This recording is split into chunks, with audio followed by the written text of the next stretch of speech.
Cher Père Franck Michael, je rappelle que vous êtes vicaire à la paroisse cathédrale Saint-Jean-Marie Vianney et vous venez d'écouter avec moi ce texte de l'Évangile. C'est vrai que vous avez dû méditer tous les textes que nous venons d'énumérer et les téléspectateurs qui sont là vous regardent et ils voudraient bien que vous puissiez justement voilà, vous préparer et donner ce message important qui ressort de votre cœur pour eux en ce moment précis. En méditant ce texte de l'Évangile qui nous vient d'être lu, nous constatons qu'il nous invite à penser notre manière de suivre le Seigneur. En effet, chers amis du Christ, il est important de savoir suivre le Maître, qui est le Christ, de la façon dont il s'attend qu'on le suive. D'abord par la pratique de l'amour et le pardon, et ensuite par le détachement absolu vis-à-vis des choses de ce monde qui exclut tout relativisme. C'est d'ailleurs ce langage que Jacques et Jean n'avaient pas encore compris, ou du moins n'avaient pas encore appris, lorsqu'ils ont demandé au Maître de faire quelque chose. C'est-à-dire faire descendre le feu du ciel sur les Samaritains. Parce que ceux-ci n'avaient pas été accueillis par eux. Mais comme l'Évangile ne s'impose pas, mais se propose, Jésus et ses disciples vont aller ailleurs en les invitant à la non-violence. C'est ce témoignage auquel nous sommes tous invités. Par ailleurs, mes frères, suivre Jésus-Christ et réaliser notre mission de chrétien aujourd'hui dans ce monde en perpétuelle mutation, il est important de se libérer de tout attachement. C'est la raison pour laquelle le Christ nous dit ceci. Celui qui met la main à la charrue et regarde en arrière n'est pas fait pour le royaume de Dieu.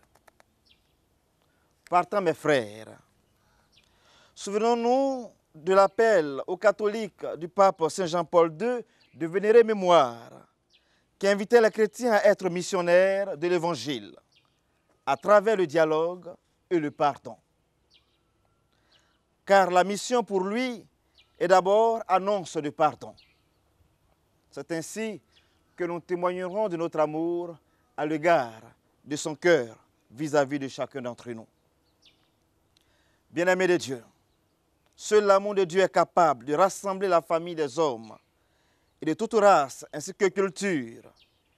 Seul cet amour pourra faire disparaître les douloureuses divisions, les contrastes idéologiques, les inégalités économiques et les attaques violentes qui oppriment jusqu'à maintenant l'humanité. Alors, ayons toujours à l'esprit qu'à travers l'évangélisation, les croyants aident les hommes à se reconnaître comme frères et sœurs.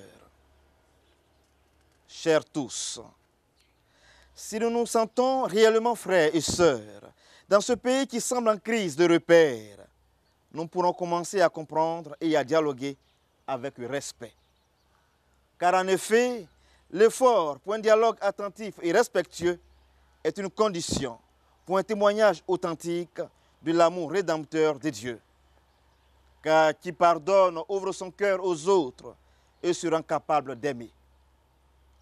C'est fort de cela que le Seigneur nous dira à la dernière scène, « Aimez-vous les uns les autres, comme je vous ai aimé. Ainsi tous reconnaîtront que vous êtes mes disciples. » Jean chapitre 13, le verset 34 à 35. Chers amis du Christ, évangéliser est la tâche de tous et de chacun, bien que de différentes façons. Pour certains, il sera nécessaire d'aller dans plusieurs pays ou hameaux où on ne connaît pas encore Jésus.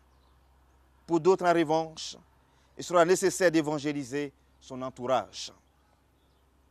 Puisse la Vierge Marie, la mère de la mission, nous accompagner à vivre les vérités fondamentales de notre foi, tout en nous aidant avec notre prière, notre sacrifice et nos actions à réussir notre travail d'évangélisation par le témoignage de notre pardon et la compréhension pour les autres.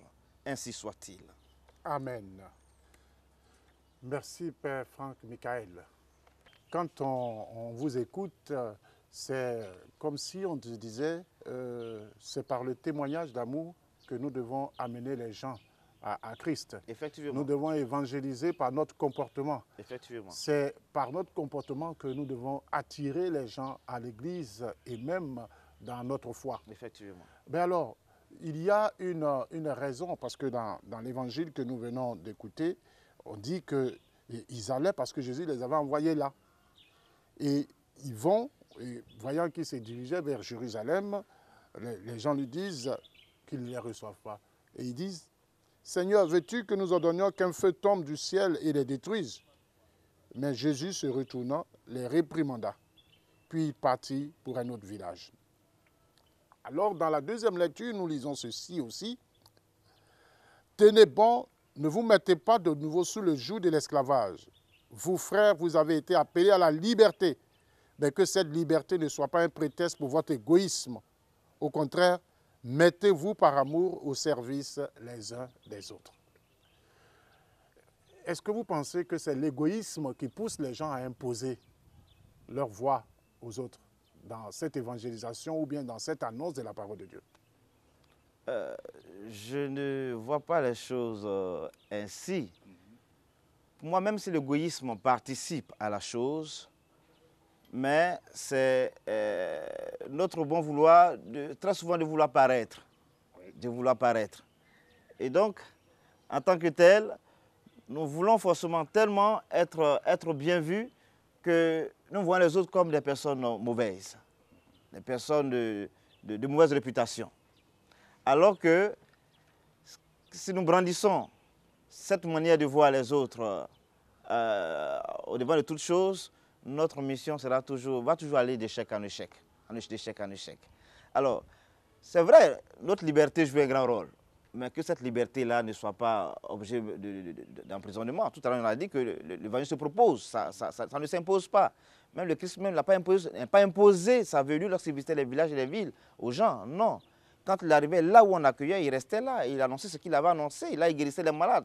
Il a dit, allez dans toutes les maisons, mais là où on vous accueillera, restez, mangez avec eux, bénissez-les. Mais si on ne vous accueille pas, secouez la poussière de votre pied et partez. Et partez. Donc pour moi, toutes les consignes ont été déjà données. Ont été déjà données par le Christ. Voilà. Donc notre liberté, même si elle doit contribuer à la réussite de cette évangélisation, mais on ne peut pas imposer notre vie aux gens. Pas imposer notre vie aux gens. En tout cas, chers téléspectateurs, vous venez d'entendre des paroles fortes. D'abord le Christ, notre Seigneur Jésus-Christ, qui nous dit que la parole de Dieu, notre mission n'est pas d'imposer la parole de Dieu aux gens, mais c'est par notre manière d'être que nous allons attirer les gens vers lui et vers Dieu. Ça, c'est déjà le premier élément. Le deuxième élément, c'est que, et c'est notre frère qui l'a ressorti dans son exhortation, que nous puissions nous former à cette parole de Dieu pour que nous puissions nous-mêmes témoigner de cette parole de Dieu. Parce que si on ne connaît pas la parole de Dieu, ben on ne peut pas témoigner. Et on peut avoir une interprétation, une mauvaise interprétation de la parole de Dieu qui dira, bon, il faut tuer les gens. Pour pouvoir, s'ils ne veulent pas, il faut les tuer. Si celui-là dit qu'il ne veut pas être chrétien, il faut le considérer comme un païen, un homme qui n'est pas, humainement parlant, un être humain. Voilà. Donc, nous ne sommes pas appelés à faire cela. C'est par notre témoignage que nous sommes appelés à attirer les gens. Et pour que cela puisse se faire correctement, il faudrait que nous soyons formés. Et maintenant aussi que nous laissions l'esprit agir en nous. Et cet esprit, si cet esprit nous pousse à l'action, cette action doit se faire en Église et sous le regard de l'autorité compétente. Merci, Père Michael. C'est moi qui vous remercie. Merci. Je rappelle que vous êtes vicaire à la cathédrale Saint-Jean-Marie Vianney d'Agboville. C'est sur votre territoire que nous sommes ici. Et nous vous remercions pour cette belle grotte qui se trouve derrière nous. En tout cas, merci pour cette parole partagée. Et chers téléspectateurs, Vous avez retenu le message, il est tout simple. La parole de Dieu se transmet par amour et par nos actes. Ce n'est pas dans la violence. La deuxième chose, que nous devons nous former à cette parole pour mieux la connaître afin de mieux témoigner de cette parole. Troisième chose, laisser l'Esprit descendre en nous et nous envoyer en mission. Et cette mission doit se mettre dans un cadre très important, c'est-à-dire sous la conduite de l'Église et sous l'autorité de l'ordinaire du lieu qui pourra déléguer ce pouvoir à une autre personne. À bon entendeur, salut, et j'ai été très heureux d'être avec vous pour ce partage d'évangile.